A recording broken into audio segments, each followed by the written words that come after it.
bilaha qaar waxaa jira bilo ay dabaylo socdaan bilo waxaa jira oo dadku waxay u mudaan roobka markuu da'ayo in dabku yar yahay bilaha waxaa ugu roobka badan dabaylaha iyo roobka ugu dab badan magaalada marka ilaa iyo 33 daba bil noqonaysa bil waxay noqonaysaa 20 marka waxa ugu badan waa 22 marka celcelis la suubiyo meel walba oo dadku ay ku shaqaystaan horta dabku ka kaca guryuhu ka kaca baabuurta ka kacaan suuqyada marka hadda dabka socda ee aan damino 80% waa guryaha badan dababka ugu badan magaalada waa daynil iyo gubta daynil isku dar adiga dhinacan daynil u badan adiga iyo madiino waxaa jira dabku markii aad u timaado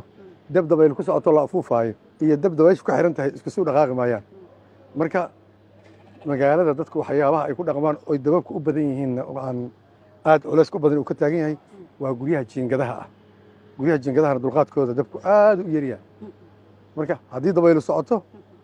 waxaa laga yaabaa inay dhowr laba boos isqabsato laakiin guryaha dhagaxa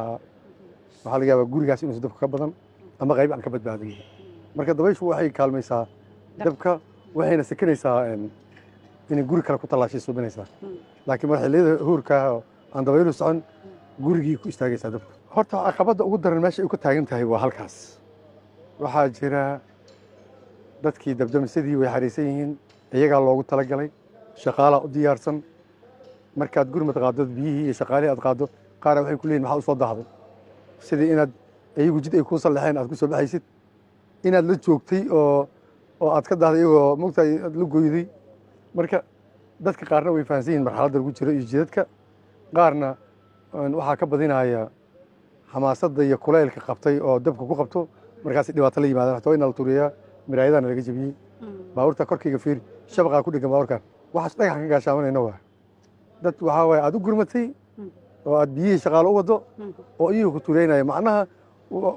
waa aysan aqoon waxa aad u keento ula socoto marka caqabado badan baa ka jira dadka waxaan u sheegi lahaa marka ayna soo wacayaan oo ay noo soo sheegayaan dabka